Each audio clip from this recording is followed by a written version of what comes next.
Blind. I opened the freezer. My fingertips grazed something sticky, thick, plasma. It was Cole's severed head. I didn't scream. Instead, I scooped out a spoonful of ice cream and shoved it into my mouth. The killer was standing right behind me, his breath hitched against the nape of my neck. He was waiting for one slip-up, one flinch, so he could turn me into ground meat in that freezer just like Cole. My name is Maya, 21, and I'm blind. Car crash. 5 years old. Shards of glass flew straight into my eyes. Since then, the world has been nothing but ghosts and shadows. Even the brightest light is just a blur, but I learned to survive. 2019. I got a job as an operator. Moved into a high-end apartment with Cole. He was loaded, gentle. When I traced his face, I felt the high bridge of his nose, the sharp, perfect jawline. He could have had anyone, any girl with working eyes. You know what? He'd say, I just want to protect you. I was grateful, lucky. After all the tragedy, I found him. Until that night, I came home from work. Silence. I called his name. No answer. Then my phone buzzed. A text. Not a voice note. Text. I had to let the screen reader speak it out in that cold, robotic voice. Maya, urgent business trip with the boss. Won't be back until tomorrow. Red flag. He knew I couldn't see. He never texted. I called him immediately. Straight to voicemail. I stood there, frozen. A bad feeling started to crawl up my throat, tightening. I needed to calm down. I walked to the kitchen, opening the bottom freezer drawer, reaching for the ice cream Cole bought me. The top drawer was stuck, frozen shut. I yanked it hard. It should have been empty, but it was heavy. The momentum was massive. It flew out and slammed into my knees.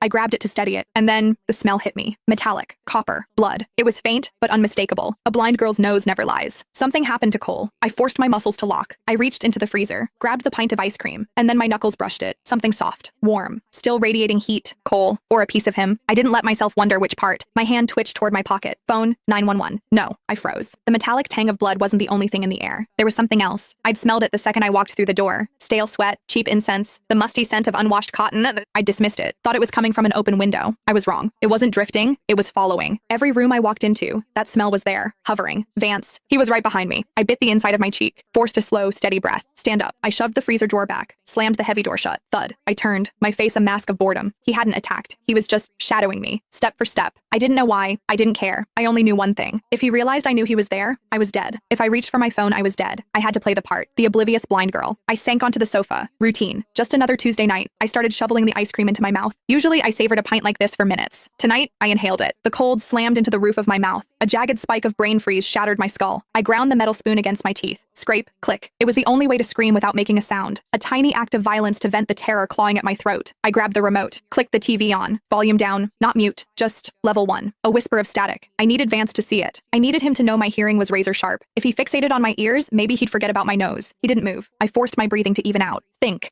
I needed an exit strategy. Now. Every second of silence was a loaded gun pointed at my head. Suddenly, the doorbell rang. My heart slammed against my ribs. Someone was here. It didn't matter who. It was a variable, a disruption. I walked to the door. My legs felt heavy, numb. Who is it? Maya.